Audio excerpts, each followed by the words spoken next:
साथियों, मैं आपके सामने नमन करते हुए, अपना शीश सत्य झुकाते हुए, बुद्ध विचारों की एक धारा बहाने जा रहा हूँ। भाग एक मैंने आपके लिए भेज दिया है। अब मैं भाग दो में आकर के उसका वर्णन करने जा रहा हूँ। वो वर्णन है विशुद्धि मार्ग यानी पंचशील। हम जानते हैं कि पंचशील क्या होता है, इस पर वर्णन करते हैं।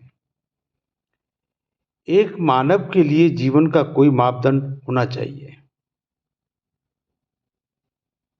मानव जिससे वह अपनी अच्छाई बुराई का माप कर सके। ये पंचशील कि हमें यही अवगत कराता है कि हम जो बोल रहे हैं, हम जो कर्म कर रहे हैं, उसका भी हमारा एक मापदंड होना चाहिए और अच्छे कर्म हमें पूरे सामर्थ्य के साथ करने चाहिए। यही पंचशील का मूल अर्थ है। पंचशील के अंतर्गत क्या क्या आता है, हम उसका वर्णन कर लेते हैं। सर्वप्रथम आता है सदाचरण का मार्ग। इसको हम कहते हैं अष्टांगिक मार्ग। इसमें जो भाग दिए हुए हैं वो कुछ इस प्रकार हैं। नंबर 1 पे हम चलेंगे, सम्यक दृष्टि। यानी कि अष्टांगिक मार्ग में सम्यक दृष्टि प्रथम है और प्रधान है। मन ही एक ऐसा साधन है जिसके माध्यम से आदमी को प्रकाश की प्राप्ति हो सकती है। मन ही सही दिशा में अग्रसर होने पर आदमी को बंधन मुक्त कर सकता है। यह है जो सम्यक दृष्टि कर सकती है। इसी के साथ हम आगे बढ़ते हुए अब आ जाता है अविद्या। का अर्थ है आदमी दुख को न जान सके, अपने मेन चीज क्या है, वो आदमी दुख के निरोध के उपाय को न जान सके, आदमी इन आर्य सत्यों को न जान सके, यही अविद्या का अर्थ है। अब आगे बढ़ते हैं हम सम्यक दृष्टि की ओर। सम्यक दृष्टि का अर्थ है आदमी कर्म कांड की क्रियाकलाप को व्यर्थ समझे, आदमी शास्त्रों की पवित्रता के मिथ्या विश्वास से मुक्त हो। सम्यक दृष्टि का अर्थ है आदमी ऐसी सब मिथ्या धारणाओं से मुक्त हो जो आदमी के मन की कल्पना मात्र हैं और जिनका आदमी के अनुभव का यथार्थता से किसी प्रकार का संबंध नहीं है। सम्यक दृष्टि का अर्थ है आदमी का मन स्वतंत्र हो, आदमी के विचार स्वतंत्र हों। आगे बढ़ते हुए सम्यक दृष्टि श्रेष्ठ जीवन की प्रस्तावना और सभी चीज़ों की चाबी है। सम्यक दृष्टि का मतलब कार्य कारण भाव को जानना ही एक सम्यक दृष्टि कहलाती है। अब हम आगे भाग भाग 2 के ही दूसरे खंड में चलते हैं, जिसका नाम है सम्यक संकल्प। सम्यक संकल्प क्या होता है, उसके हम वर्णन करते हैं। सम्यक संकल्प का अर्थ है हमारी आशाएं, हमारी आकांक्षाएं ऊंचे स्तर की हों, निरंतर ही न हों, वह योग्य हों, अयोग्य न हों। अब हम आगे बढ़ते हैं तीसरे में दिया हुआ है, बताया गया है, बड़े अच्छे ढंग से समझाया गया है, वर्णन किया है। सम्यक वाणी, हमारी वाणी कितनी अच्छी होनी चाहिए, वो सम्यक वाणी के अंतर्गत आता है। सम्यक वाणी का मूल अर्थ है आदमी सत्य ही बोले, आदमी असत्य न बोले, आदमी दूसरों की बुराई न करे, आदमी दूसरों के बारे में झूठी बातें न फैलाए। यही हमारी सम्यक वाणी होती है। अच्छी बात करे और वो शब्द किसी को न बोले जो खुद को बुरे लगते हैं। आगे हम बढ़ते हैं सम्यक वाणी।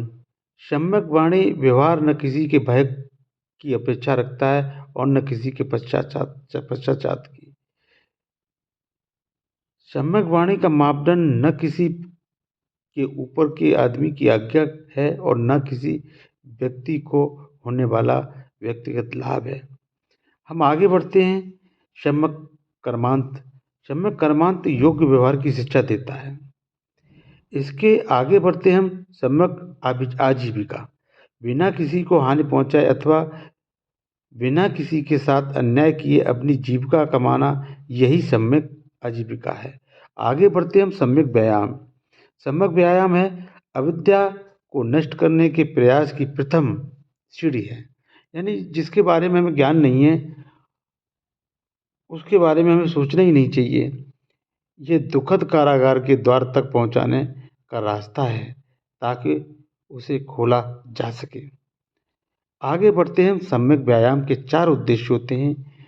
नंबर हम आवासा में देखते हैं, इस तरह से है।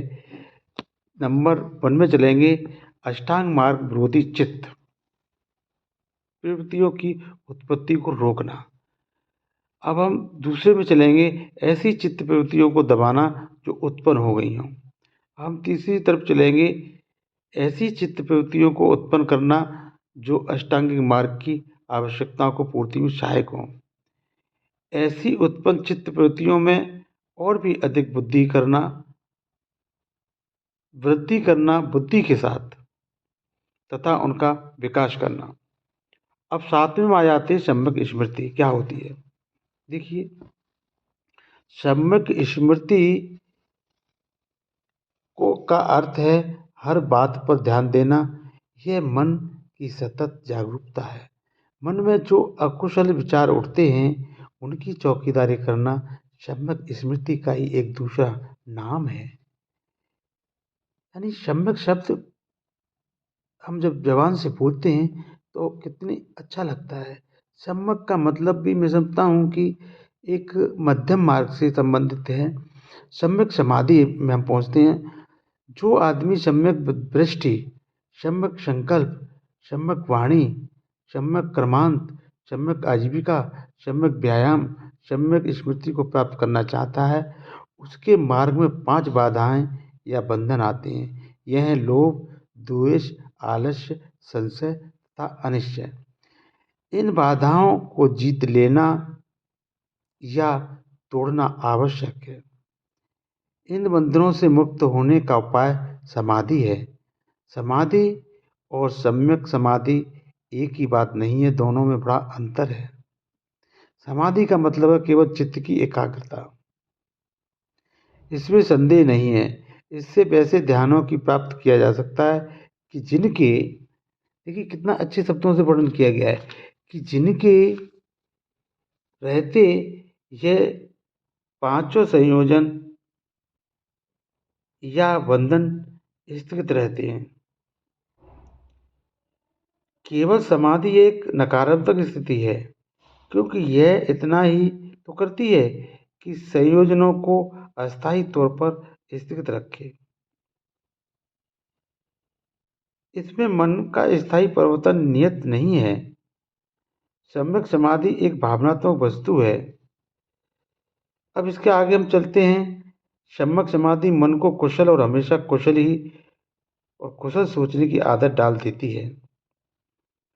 सम्यक समाधि मन को वह उपेक्षित शक्ति देती है जिससे आदमी कल्याणरत रह सके।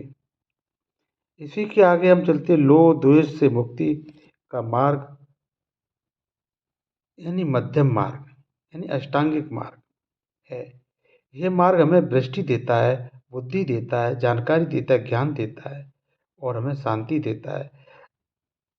अविज्ञा बोध का भी हमें निर्माण, मतलब एक तरह से निर्माण की ओर ले जाता है। तो आज का वर्णन भाग 2 में मैं समझता हूँ कि इतना हो गया कि आगे अब हम हमारे लिए नेक्स्ट बचेगा वो सद्गुण का मार्ग यानी पारमिता। अब हम सद्गुण के मार्ग की बात करते हैं तो हम बिंदुवार करते हैं। हम एक बिंदु में इस प्रकार करते हैं, शील पारमिता। शील का अर्थ है नैतिकता, अकुशल न करने की प्रवृत्ति, कुशल करने की प्रवृत्ति, बुराई करने में लज्जा भय मानना, लज्जा भय के कारण पाप से बचे रहने का प्रयास करना शील है।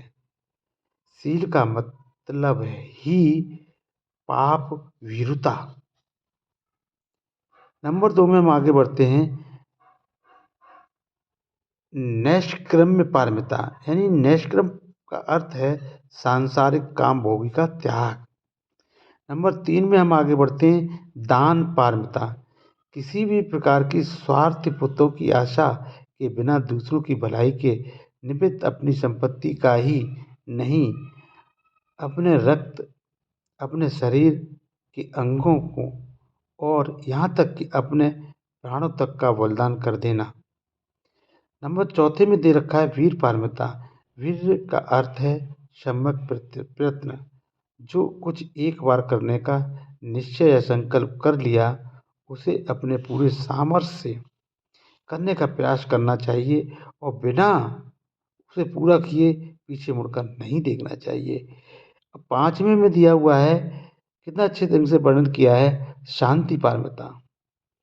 शांति का अर्थ है क्षमाशीलता, घृणा के उत्तर में घृणा नहीं करना, यही इसका सार है।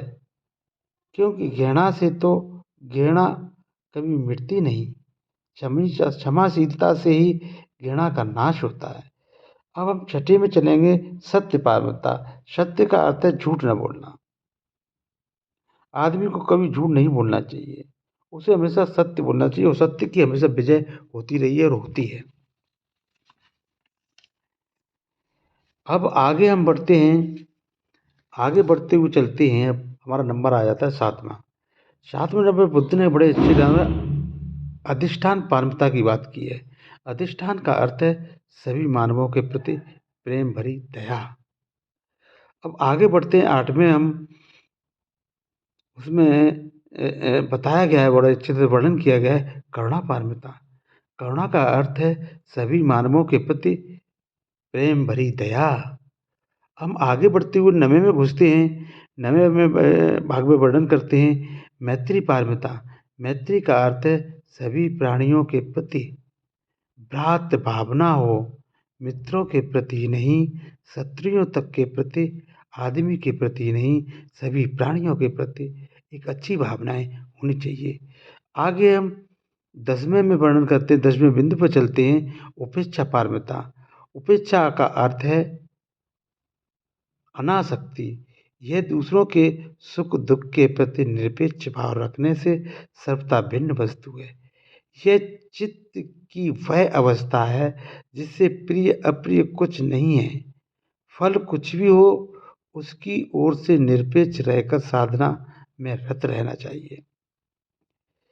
इन सद्गुणों का आदमी को अच्छी पूरी तरह सामर्थ्य से अभ्यास करना चाहिए, इसलिए उन्हें पारमिता यानी पूर्णतत्व की अवस्था कहा गया है। ये वर्णन था। इसी के साथ मैं अपनी गलतियों को क्षमा मांगते हुए मैं आप सभी से एक विनती ज़रूर करूँगा कि मेरे इस चैनल को सब्सक्राइब ज़रूर करें, लाइक करें और इन शब्दों को जहाँ तक जितना आप फैला सकते हैं फैलाएं। न मालूम कौन सा शब्द किसको अच्छा लग जाए और अपने कर्म में डाल ले और अपने आगे का जीवन अच्छा कर ले। इसी के साथ मैं अपनी वाणी को यहीं पे विराम देता हूँ। नमो बुद्धाय, नमो बुद्धाय, नमो बुद्धाय। सभी को मेरी तरफ से साधु साधु साधु साधु। धन्यवाद।